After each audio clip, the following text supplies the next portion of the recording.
Hi everyone! Welcome to Lunch Hour Lessons with Allison. I'm Allison Mädl and today is July 17th, 2019. It's a special day today because both my wonderful mother and father-in-law have birthdays today, and I just want to wish them the very best. Hi Mom! This week's topic is a special request, and it is how to get back on track with food. It is summer, and our schedules may be a bit different than they are the rest of the year. There's a lot of get-togethers with friends and family, barbecues, vacations, etc., etc. Sometimes we can start to feel that the healthy diet that we like to maintain is slipping, and it can be hard to get back on track. So I'd like to offer some suggestions today for getting back to where you'd like to be. But before we get into that, an important note is that guilt has no place here. Guilt just brings us further behind.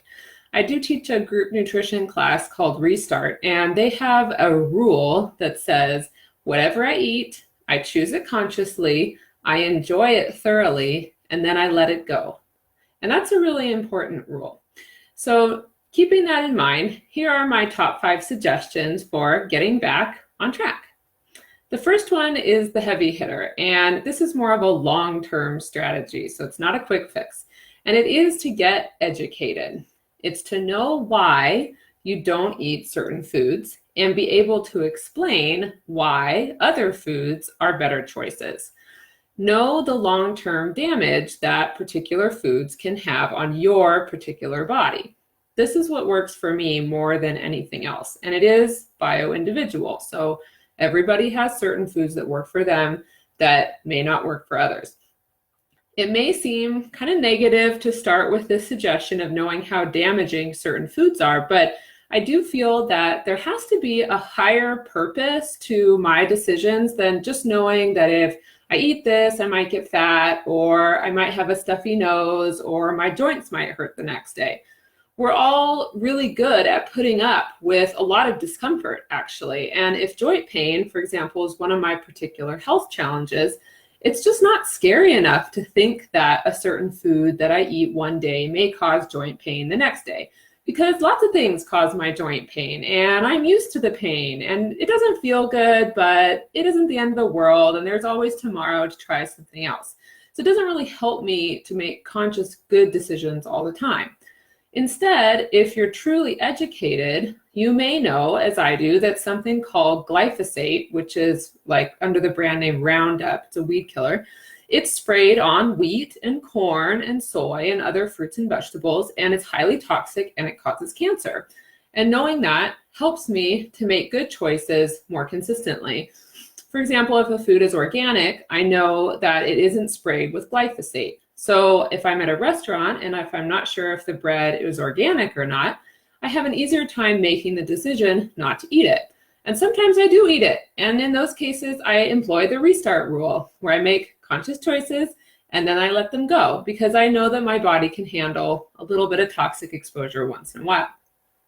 Another point would be that I know that inflammatory vegetable oils, like I talked about 2 weeks ago, do damage to my arteries, they cause weight gain, they cause bad skin, etc.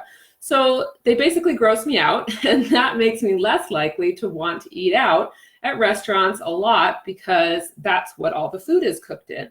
And so by default, I eat more food at home where I completely enjoy my food because I know the ingredients that go into it.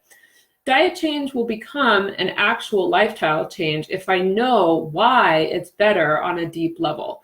Knowledge is power, and as they say, and it's also empowering. So that's my number 1 heavy hitter for getting back on track, is to get educated.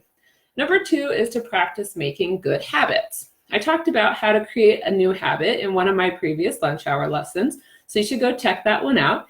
And heads up, maintaining a habit does require your participation. It's like brushing your teeth.